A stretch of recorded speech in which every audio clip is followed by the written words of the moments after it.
It's one thing to hear urban legends about strange experiments at far-off universities. It's another entirely to be a part of one. When I first saw the ad, it seemed harmless enough.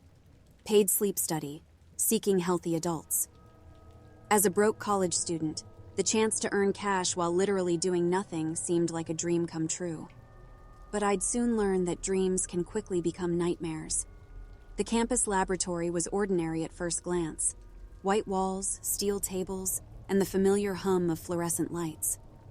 A middle-aged scientist named Dr. Kessler introduced himself, his eyes constantly darting, as if afraid of being watched. He outlined the study, a simple observation of brainwaves during deep sleep. I just had to stay for a few nights. The first evening was uneventful. I was in a comfortable bed, with sensors hooked to my forehead, and soon drifted off. But things changed the second night. The dreams started then, vivid, jarring, and eerily realistic. I dreamt of a dilapidated house, its windows like hollow eyes calling me. I approached it, step by reluctant step, as whispers beckoned me from the dark. When I awoke, I felt oddly drawn to that house, even though I'd never seen it before. The next morning, I mentioned the dream to Dr. Kessler. His darting eyes lingered on me a bit too long before he said, "It's common to have vivid dreams in a new environment."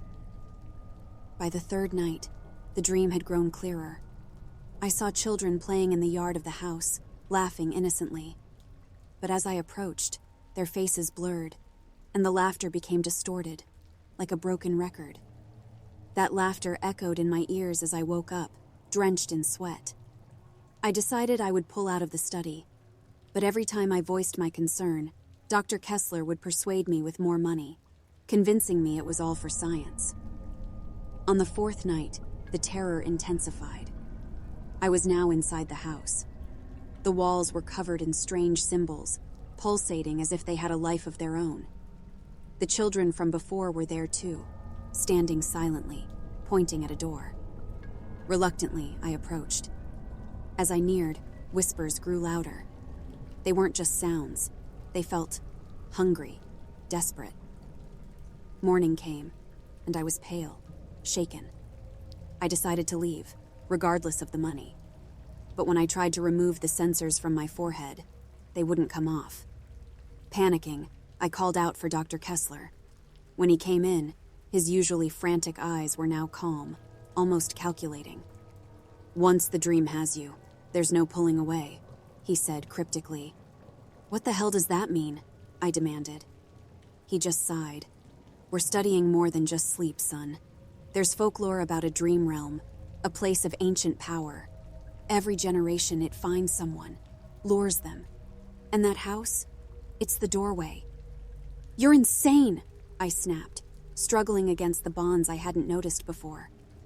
That night, the dream became a living nightmare. The children led me to the door, their voices no longer playful but urgent. "Open it," they pleaded, "before it's too late." Curiosity overpowered my fear. I reached for the doorknob, its cold touch seeping dread into my bones.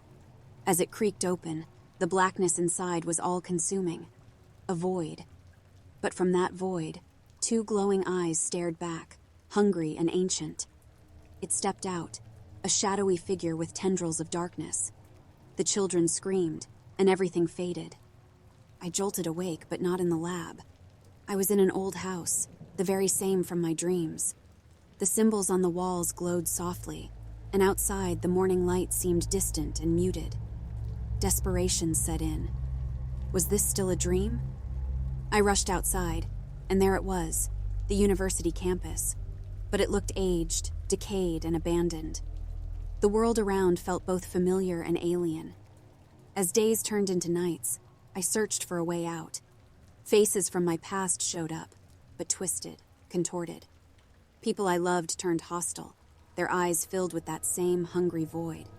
My own reflection began to distort. Days? Weeks? I lost track. Despairing, I thought of the door in the dream. Could it be the way out?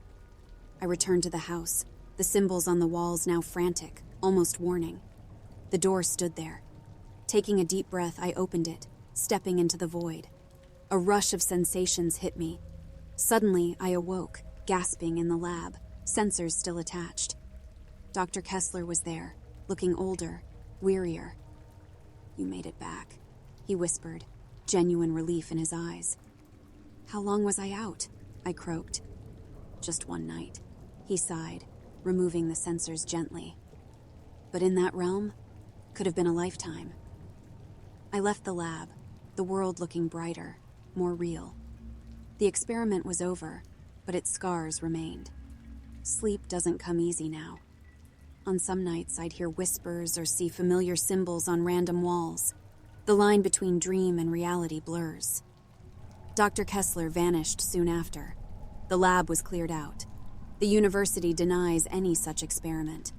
But every now and then, I'd come across someone with the same haunted look in their eyes. They'd seen the house, too. The realm might be waiting, watching, choosing its next victim. So if you ever hear about a sleep study, stay away. Some doors, once opened, can never be truly closed.